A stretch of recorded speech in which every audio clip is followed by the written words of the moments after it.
avançando uma semana, não é? Essa é a forma de nós comemorarmos aqui no Ministério de Língua Portuguesa o nossa Sexta-feira Santa, nossa Sexta-feira de Páscoa. Então, nós estamos trazendo para trás uma semana, porque semana que vem nós comemoramos com toda a igreja. Então, hoje aqui no Ministério Português, semana que vem, vocês todos estão convidados. O culto vai acontecer às 9 da manhã e às 11 da manhã aqui na igreja, tá bom? Então, isso para a igreja em geral. Mas nós estamos adiantando aqui, e é bom adiantar, né? Essas festas, isso a gente precisa lembrar o ano todo. Então, é uma boa lembrança para nós hoje. E vou trazer uma breve mensagem, dá mais tempo para a gente desfrutar da comunhão, das boas conversas. E hoje eu quero chamar a atenção de vocês para Atos, capítulo de número 10, quando Pedro se dirige a um centurião chamado Cornélio. Ele está na casa de Cornélio, e ele diz, em Atos, capítulo de número 10, eu vou ler a partir do verso 37. Eu vou ler aqui na versão revista e atualizada. Se você tem outra versão, não se preocupe. Nós vamos seguir no texto aqui a partir do verso 37 até o verso 43. Deixa eu só abrir aqui na minha Bíblia também. Ok, Atos 10, 37 ao 43. Pedro falando com Cornélio, ele diz assim: vós, na casa de Cornélio, vós conheceis a palavra que se divulgou por toda a Judéia, tendo começado pela Galiléia, depois do batismo que João pregou, como Deus ungiu a Jesus de Nazaré com o Espírito Santo e com poder, o qual andou por toda parte, fazendo o bem e curando a todos os oprimidos do diabo, porque Deus era com ele, e nós somos testemunhas de tudo que ele fez na terra dos judeus e em Jerusalém, ao qual também tiraram a vida, pendurando-o no madeiro. A este ressuscitou Deus no terceiro dia e concedeu que fosse manifesto não a todo o povo, mas às testemunhas que foram anteriormente escolhidas por Deus, a nós que comemos e bebemos com ele, depois que ressurgiu dentre os mortos, e nos mandou pregar ao povo e testificar que ele é quem foi constituído por Deus juiz de vivos e de mortos. Dele todos os profetas dão testemunho de que por meio de seu nome todo aquele que nele crê recebe remissão de pecados. Amém. Havia dois fazendeiros, um era de Abbotsford e o outro era de Calgary. O fazendeiro de Calgary estava visitando o fazendeiro de Abbotsford e o fazendeiro daqui, ele apontou para o limite do horizonte para mostrar ao seu amigo o tamanho da sua fazenda. E aquele fazendeiro de Abbotsford, ele disse o seguinte: sabe, se você passar por aquelas árvores e seguir por aquele lago que você vê lá embaixo, lá longe, passar por aquelas montanhas, e então voltar na estrada principal, retornar todo o caminho até esse ponto, esse é o tamanho da minha fazenda. Aí o fazendeiro de Calgary disse: uau, isso é impressionante. Agora, para deixar o seu amigo mais impressionado, então, de Calgary, disse: olha, se você pela manhã pegar a minha caminhonete ali na minha fazenda e dirigir o dia todo e fazer uma pausa para o almoço e voltar para a caminhonete e fazer uma pausa para a janta e continuar dirigindo na mesma direção até meia-noite, você vai ter ido de uma extremidade à outra da minha fazenda. O fazendeiro de Abbotsford olhou para ele e disse: e eu também já tive uma caminhonete assim. O que era bom para um não era exatamente bom para o outro, né? Na avaliação do fazendeiro aqui de Abbotsford. E vocês sabem que aqui na América do Norte, a Sexta-feira Santa, nós chamamos de Sexta-feira Santa, que é chamada de Good Friday, certo? A boa sexta-feira, né? Agora, alguém sem contexto cristão, sem conhecer a história por trás, perguntasse por que é uma boa sexta-feira e você tivesse que contar o que aconteceu naquela sexta-feira, eu não sei se pareceria muito boa para aquela pessoa, não é? Começa com uma traição na madrugada de quinta para sexta. Jesus é traído por Judas, um dos seus discípulos, e ali no jardim do Getsemane, ele é levado encarcerado por um grupo de homens com bastão, porretes nas mãos, enquanto seus discípulos fogem, e ele fica sozinho. Ele passa por 6 julgamentos injustos, forjados, ilegais. No meio do tempo, um dos amigos mais próximos a ele o nega 3 vezes em público. Finalmente, Jesus é levado para Pôncio Pilatos, que sabia que ele era inocente, mas ainda assim o entregou para a crucificação.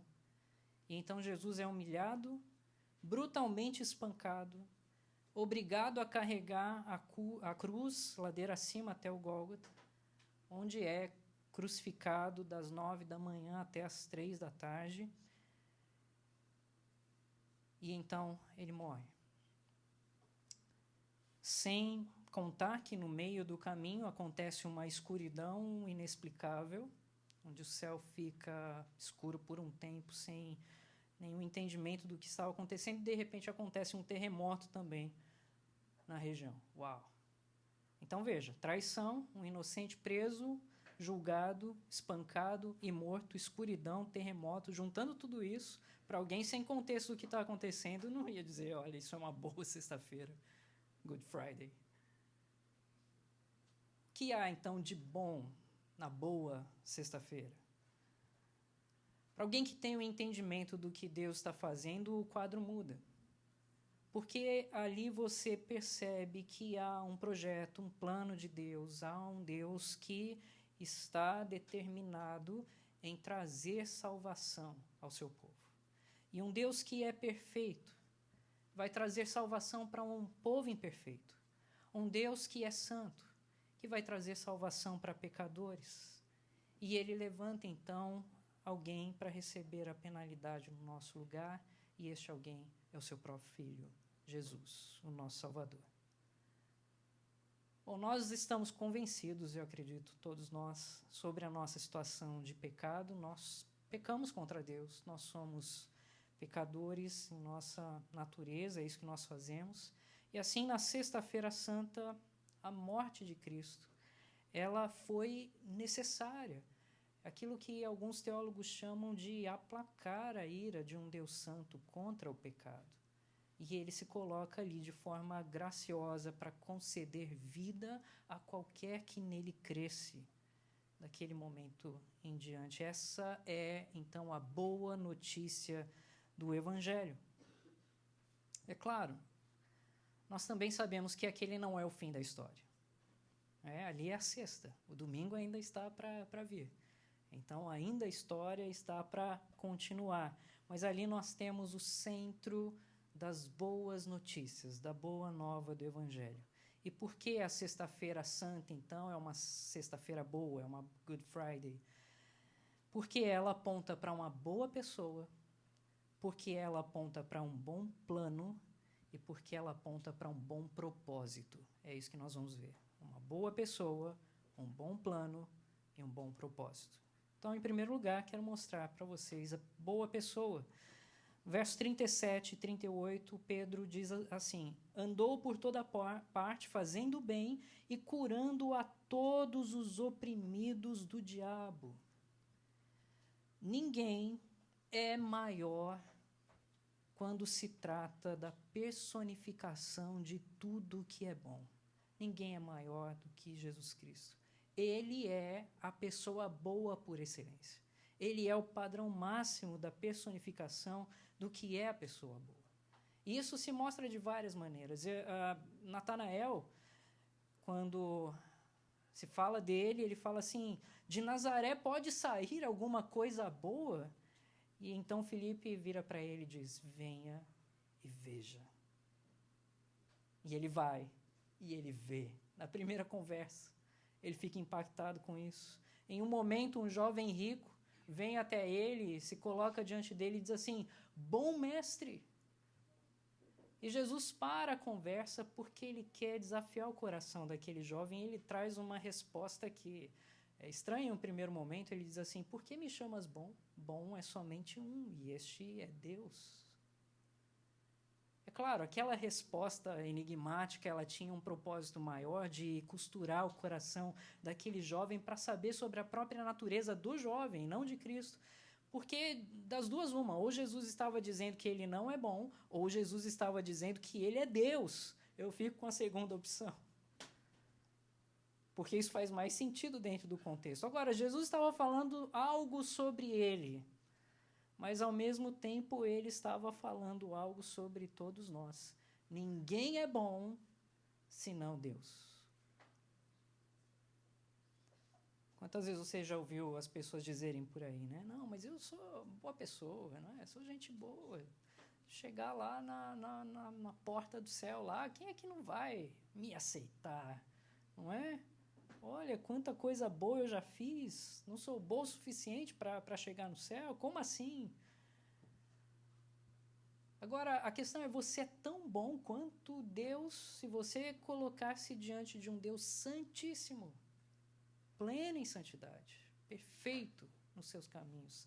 Será que alguém pode se colocar nessa posição e fazer essa ousada afirmação de que realmente é bom? O justo juiz que conhece o coração e os pensamentos do coração, ele sabe muito bem. E é tão justo o seu juízo que ele vai expressar isso de forma tão clara que ninguém poderá se justificar, a não ser por um meio, a gente vai falar dele. Mas o texto diz aqui que Jesus respondeu, quem é bom senão um que é Deus? E eu fico com essa opção. Jesus estava dizendo, eu sou Deus, ele é o bom homem, e ele é o bom Deus, ele é Deus e homem. A boa sexta-feira aponta para uma pessoa boa. E mesmo quando Jesus estava na cruz, você se lembra do centurião que olha para aquela situação e ele dá glória a Deus dizendo, verdadeiramente este homem era justo enquanto observava Jesus morrer. Assim, a Sexta-feira Santa, boa sexta-feira, ela aponta para a única boa pessoa. E Pedro diz aqui em Atos 10, o que ele fez de bom. O texto diz, ele andou por toda parte fazendo bem.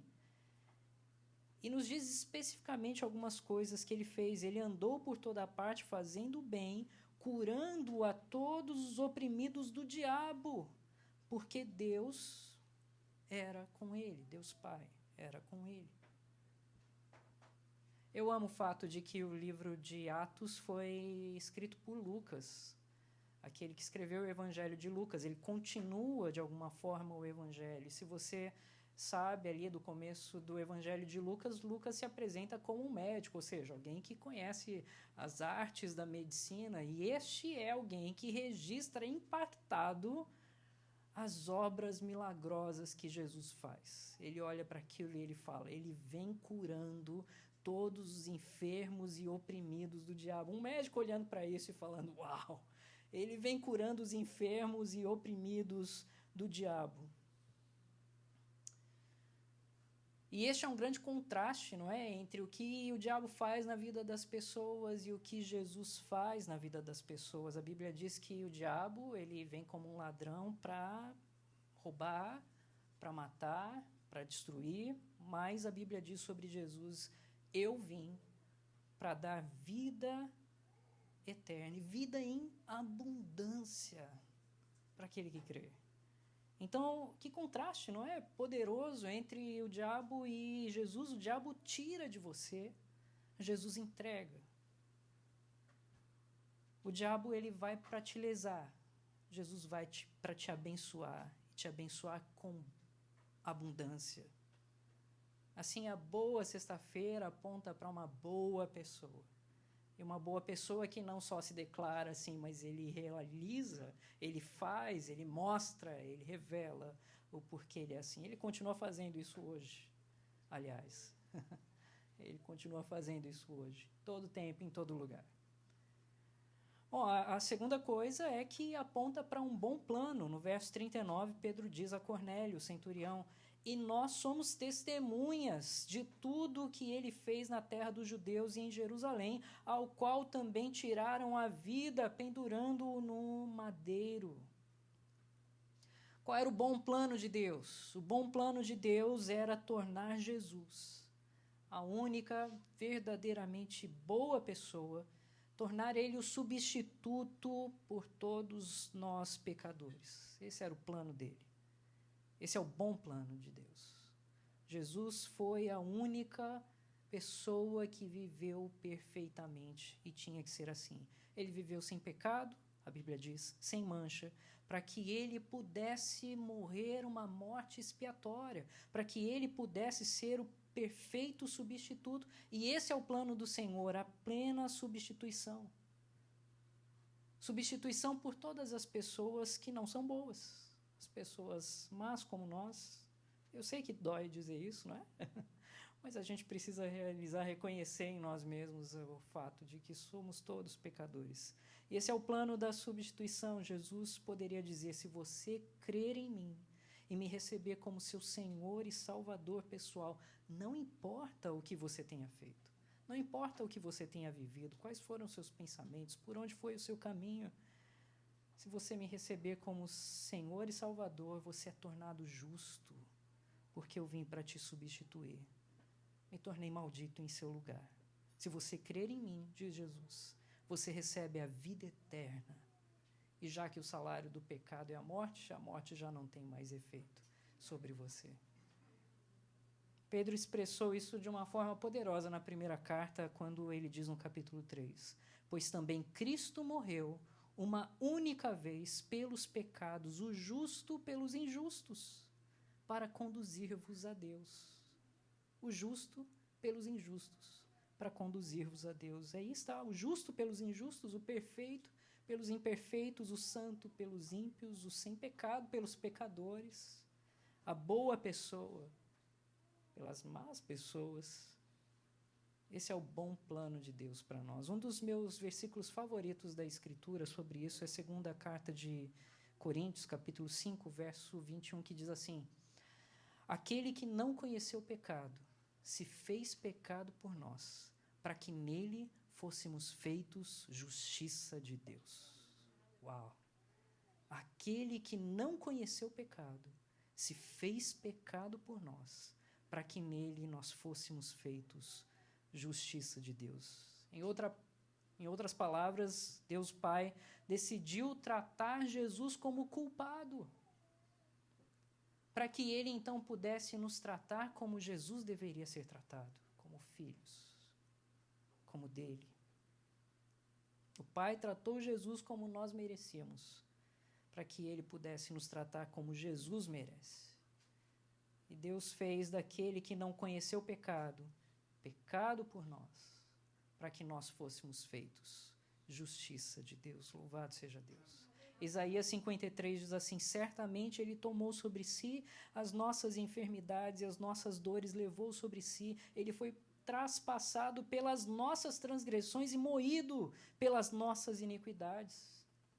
Assim, o perfeito carregou os nossos pecados para que nós, imperfeitos, pudéssemos carregar a sua justiça. Eu poderia passar anos falando sobre isso, porque a Bíblia toda diz assim. Se alguém disse em algum momento, alguns anos atrás, olha, o cristianismo é bastante sangrento, né? E eu diria, olha, concordo, é assim mesmo. Alguém até disse uma vez que se você cortar a Bíblia no meio, vai sair sangue, não importa onde você cortar. E eu vou explicar por quê. Porque todo plano de Deus aponta para um momento de sacrifício. E ele começa com esse plano sendo revelado por meio de sacrifício. Se você pensar no jardim, não foi assim que o Senhor protegeu a nudez do homem quando tirou a vida de um animal e deu a ele as peles? Não foi assim que Abraão levou Isaque até o Monte Moriá e ali ele estava para tirar a vida de Isaque? Deus parou. Sabe aonde? No lugar onde Jesus iria ser crucificado. naquele momento Deus segurou o filho de Abraão, porque ele entregaria o seu próprio filho lá na frente. Se você olhar para Moisés, ele articula dessa forma, ele diz, sem derramamento de sangue não há remissão, é o que Moisés diz. E se você olha para os sacrifícios levíticos, quando aqueles cordeiros eram levados e sangravam ali diante do altar, todos aqueles sacrifícios apontavam para o único sacrifício que viria lá na frente, todos eles. Se você olha para o livro dos Salmos, o salmista poetiza, Davi, por exemplo, dizendo, Deus meu, por que me desamparastes? E mais alguns versículos à frente, no Salmo 22, ele diz, traspassaram-me as mãos e os pés. Como ele sabia? E ele poeticamente aponta para aquele momento do Salvador. Se você olha para os profetas, já citei, Isaías 53, moído pelas nossas iniquidades. De fato, todo o Antigo Testamento olha para frente, olha para aquele sacrifício sangrento no Calvário, e todo o Novo Testamento olha para trás, de volta para ele. Quando você pega a Bíblia e você abre os Evangelhos, e você lê os Evangelhos, você vai perceber que entre 20% a 40% da mensagem do Evangelho está focado nos últimos momentos do Senhor Jesus. Dependendo do Evangelho que você lê, João, Mateus, Marcos ou Lucas, você vai ver mais ou menos palavras, mas uma grande parte do Evangelho é dedicada para aquele momento em particular. Porque aquele momento é significativo, aquele momento é especial. Nos evangelhos nós temos a apresentação do sacrifício na cruz. E então no livro de Atos nós temos a reação a esse sacrifício. Os discípulos agora saem para espalhar essa mensagem do evangelho e você vê Pedro pregando, você vê João pregando, você vê Paulo pregando. E então você vê a reação da mensagem do Evangelho sendo demonstrada no livro de Atos. Então o Evangelho é a apresentação desse sacrifício, o livro de Atos a reação a este sacrifício. Depois nós temos as epístolas, e nas epístolas nós temos a aplicação deste sacrifício. Os apóstolos ensinando o porquê, os motivos, as doutrinas, o que vem por trás, qual é o grande significado e quais os benefícios que vêm desse grande sacrifício feito por Cristo Jesus. Então nós temos a aplicação. E finalmente no livro de Apocalipse nós temos a culminação da cruz. E descobrimos ali em Apocalipse 13 que Jesus Cristo é o Cordeiro que foi morto desde antes da fundação do mundo. O plano estava no coração de Deus antes de todas as coisas. Nós temos o Evangelho, então, como a apresentação, o livro de Atos como a reação, nós temos as epístolas como a aplicação, nós temos o Apocalipse como a culminação, quais os grandes resultados da cruz. E se ele é o Cordeiro que foi morto desde antes da fundação do mundo, então toda a história ela volta para um lugar, ela volta para um centro. Então, se você vai do Antigo Testamento para frente, você está no centro da cruz. Se você olha para todo o Novo Testamento, você olha para trás, para a cruz de Cristo Jesus. Nesse sentido, a Bíblia é sangrenta porque ela aponta para um sacrifício de sangue.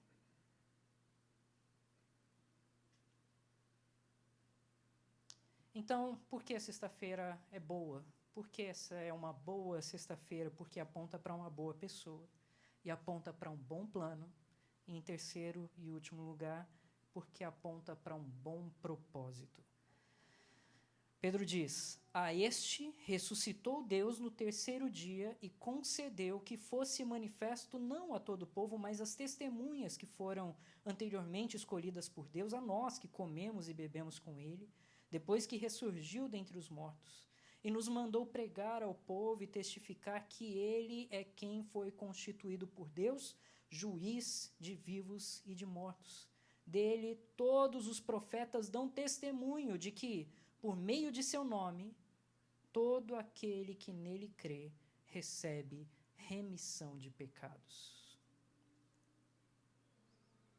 Sabe o que é remissão, certo? Remissão é perdão.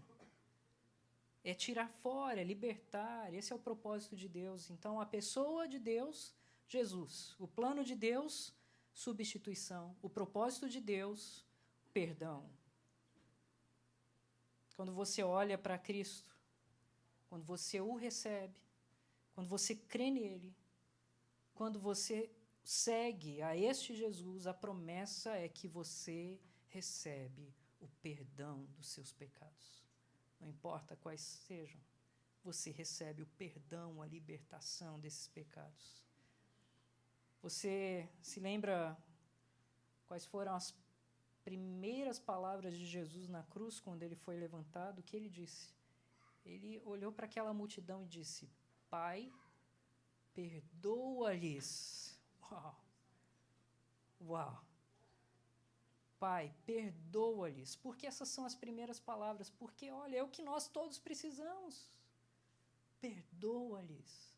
Agora, você pensa em alguém que foi injustamente acusado por aquela multidão, foi espancado, foi levado àquela cruz, enquanto aquela multidão que deveria recebê-lo o negou, dizendo: olha, soltem Barrabás, deixe esse aí na cruz, levem esse Jesus para a cruz. E quando ele olha para aquele povo, ele diz: Pai, perdoa-lhes. Olha, isso não é natural, isso não vem de um coração como o nosso, porque o meu coração não é assim, não. Quando alguém te corta na estrada ali, eu não sei se esse é o tipo de oração que você vai fazer.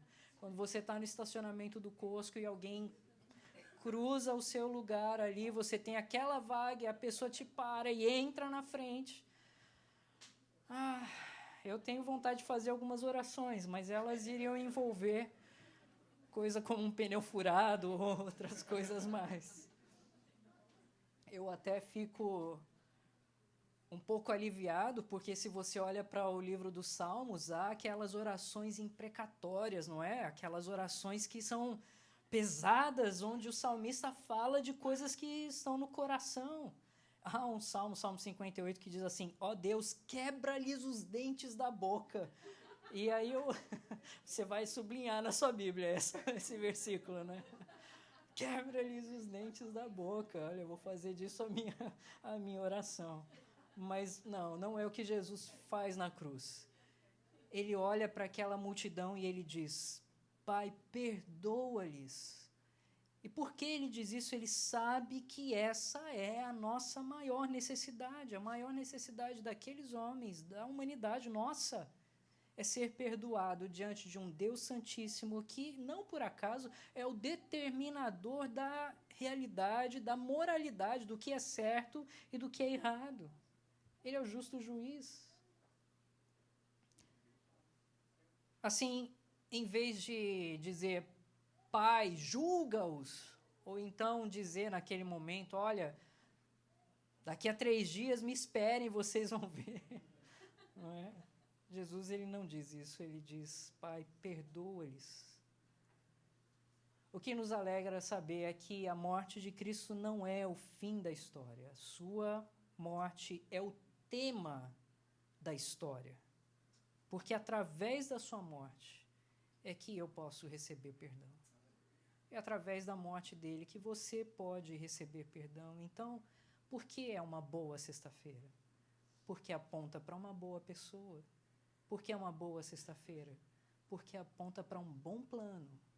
Por que é uma boa sexta-feira?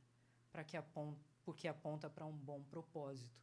Quem é a pessoa de Deus? Jesus. Qual é o plano de Deus? A cruz.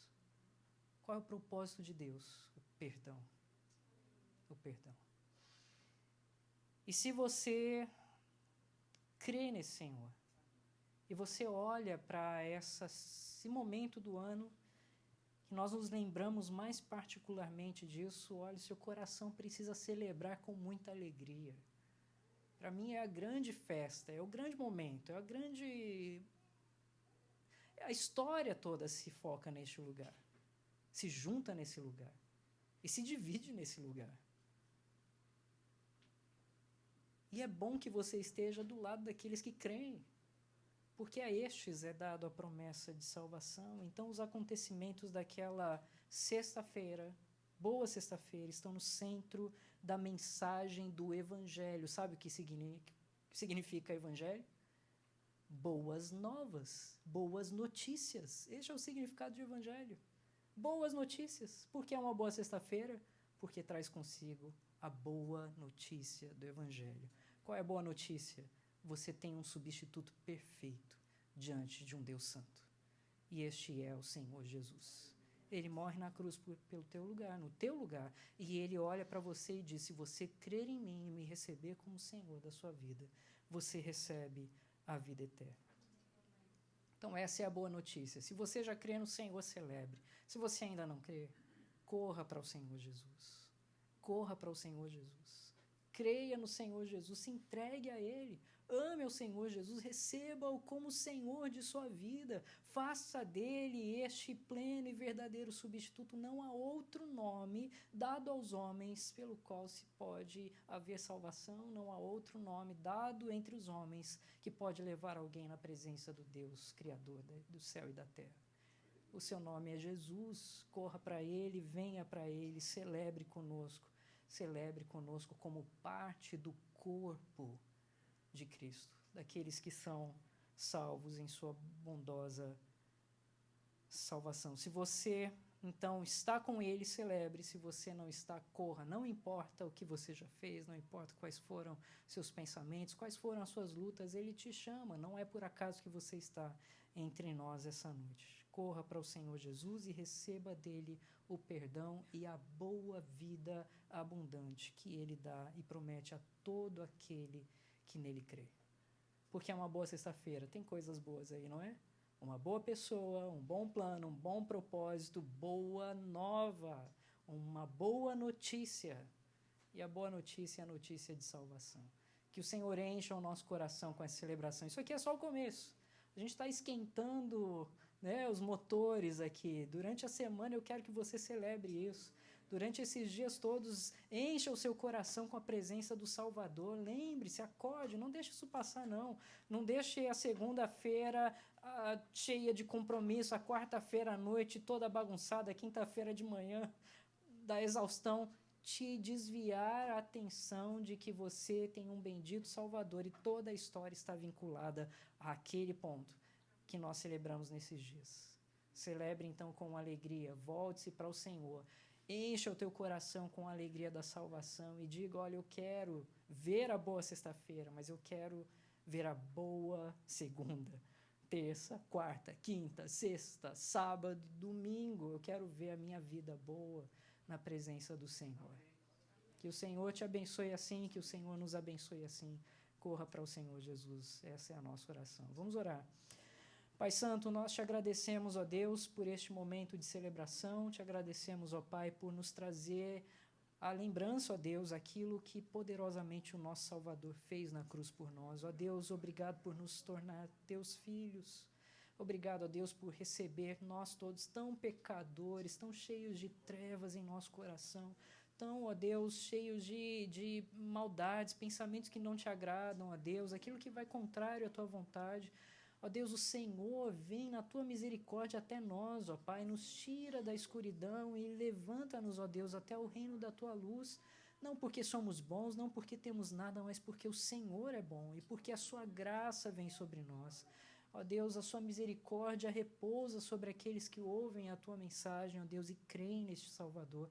Ó Pai Santo, abra o coração. Abra o coração de todos aqui, ó Deus, aqueles que creem, escancar as janelas do coração, as portas, ó Deus, para que recebam o grande e aquecedor brilho da luz do nosso Senhor e Salvador Jesus. Para aqueles, ó Deus, que ainda têm suas janelas fechadas, ó Deus, escancare com teu poder, ó Pai, entre com teu Espírito, ó Deus, faça com que o vento do teu Espírito bata, ó Pai, de tal forma que tudo se abra, ó Deus, e que então a luz entre, ó Pai, e a luz dessa salvação venha, ó Deus, trazer nova vida, alegria, propósito, ó Deus. Venha trazer descanso, esperança e convicção, certeza de vida eterna, ó Pai. Ó Deus, encha-nos a todos nós aqui, ó Deus, com a tua bondade assim. Faz-nos celebrar, ó Deus, todos os dias e faz, ó Deus, dessa semana um exercício para nós, ó Deus, para que não seja só uma semana, nem só um mês, nem só um ano, ó Deus, mas que seja uma celebração constante até a eternidade, para todo sempre, ó Deus, na presença do nosso Senhor. Ó Pai, obrigado, ó Deus, pelo nosso bendito Salvador Jesus. Queremos celebrar com alegria mais uma vez diante de Ti. Esta é a nossa oração, em nome dele que nos salva. Amém, ó Deus. Amém.